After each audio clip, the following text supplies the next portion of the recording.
Assalamualaikum warahmatullahi wabarakatuh dan salam sejahtera. Hai, bertemu lagi.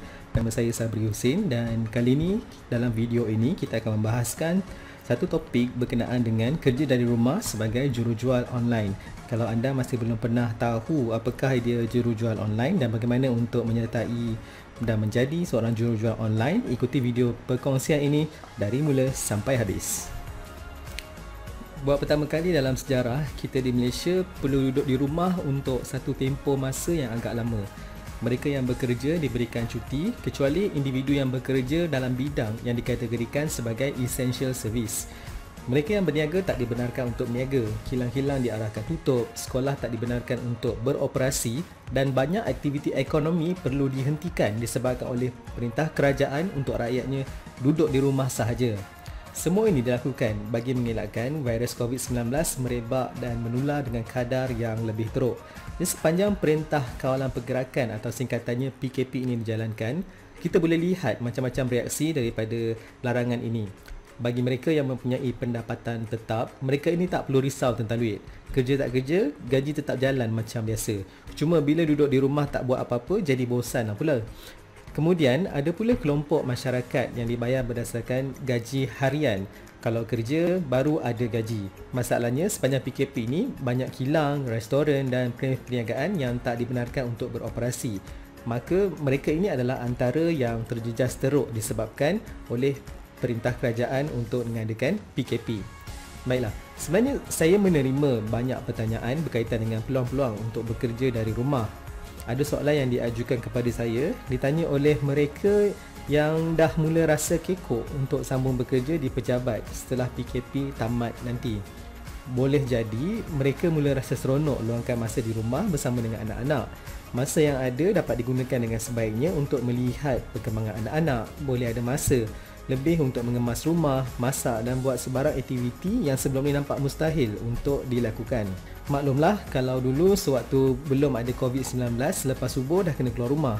Kena keluar awal sebab nak elakkan traffic jam. Kemudian bila balik sekali lagi kena hadap traffic jam. So macam suasana kita di Kuala Lumpur misalnya, sama ada pada waktu pagi, waktu tengah hari, waktu petang atau waktu malam, boleh katakan jalan di Kuala Lumpur ni sentiasa jam.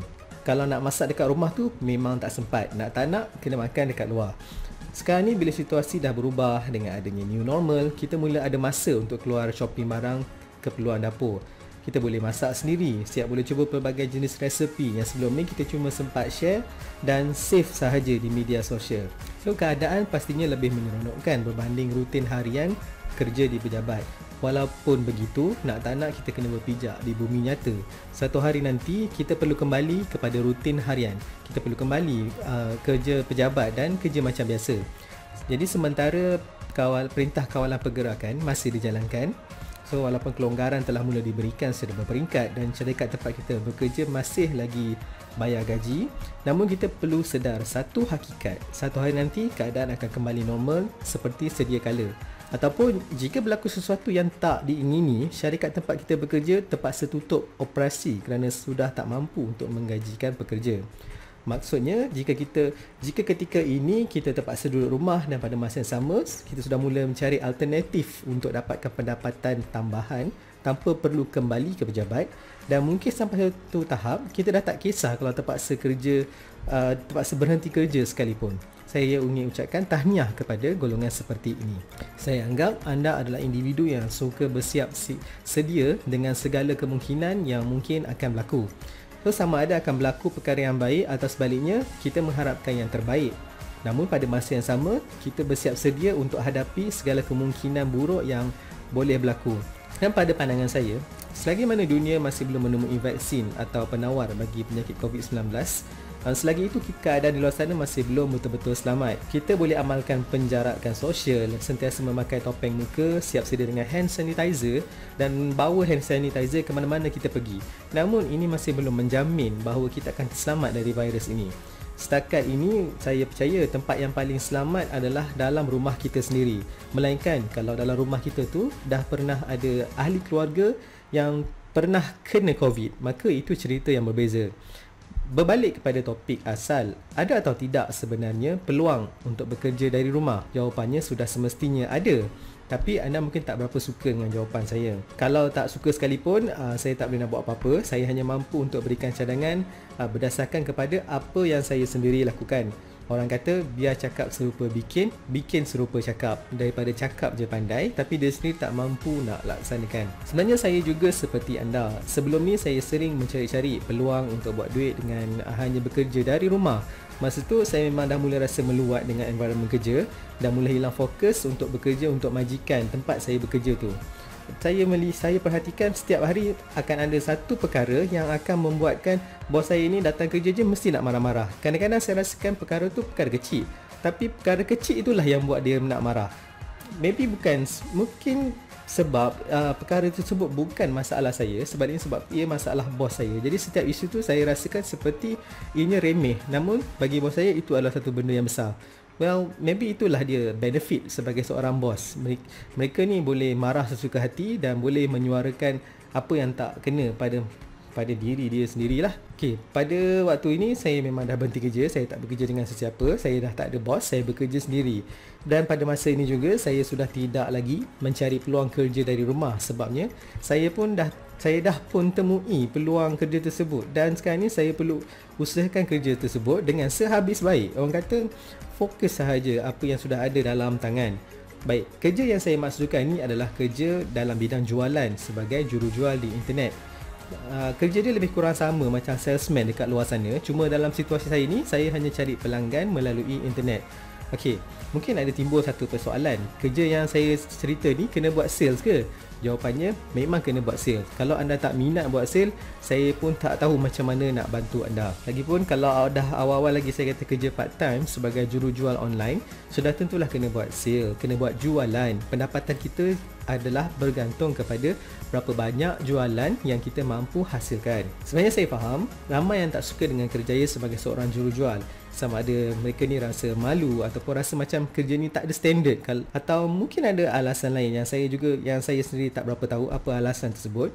Cuma saya beranggapan sebab anda mempunyai tanggapan sedemikian adalah kerana anda masih belum temui satu kaedah menjual yang betul-betul kena dengan jiwa anda. Sebenarnya kaedah menjual ni dia ada banyak. Anda perlu pilih satu kaedah yang betul-betul kena dengan jiwa.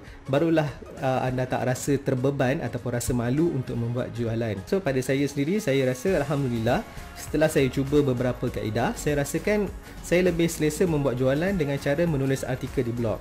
Cuma macam baru-baru ni saya mula hasilkan video pendek dan mula mensasarkan prospek yang mungkin gemar meluangkan masa di YouTube. Dan pada saya sendiri, saya tak ada masalah untuk cari konten sebabnya saya sudah ada banyak idea sebelum ni yang saya persembahkan dalam bentuk teks. Cuma kali ini bila nak buat video, saya hanya perlu gunakan konten idea yang sama dan jadikan ia dalam bentuk video.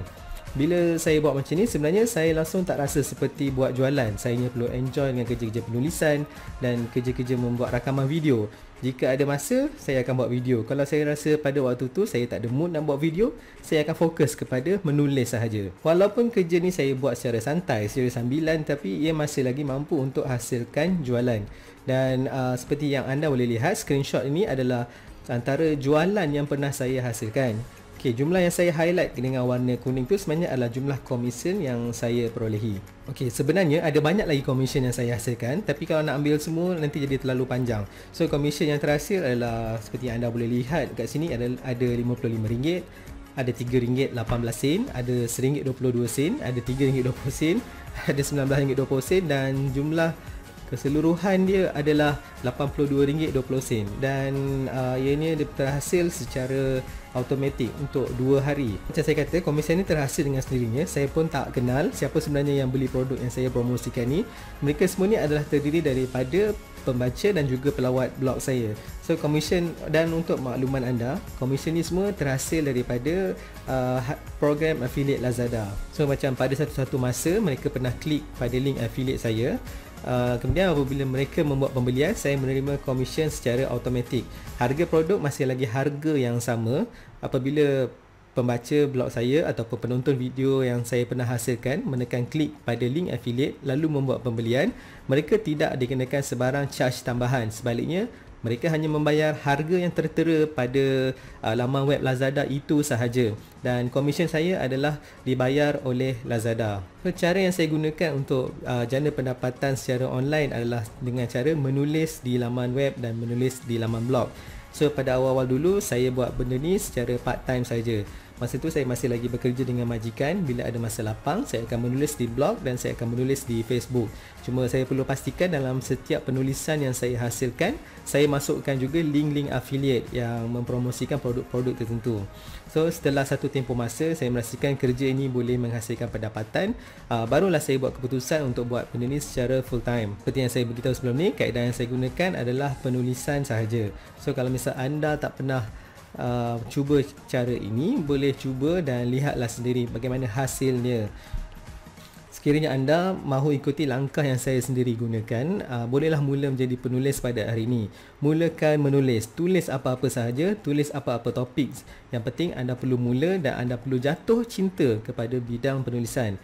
So, atau pulang kepada anda, sama ada anda ingin menulis di laman web media sosial ataupun mahu menulis di blog, anda tentukan. So, macam kalau saya secara peribadi, jika anda ingin dengar nasihat saya sarankan anda mulakan blog anda buat penulisan di blog, dan insya-Allah selepas ini apabila blog anda mula mendapat pembaca, pada ketika itu anda akan mula mendapat jualan-jualan daripada program affiliate secara automatik.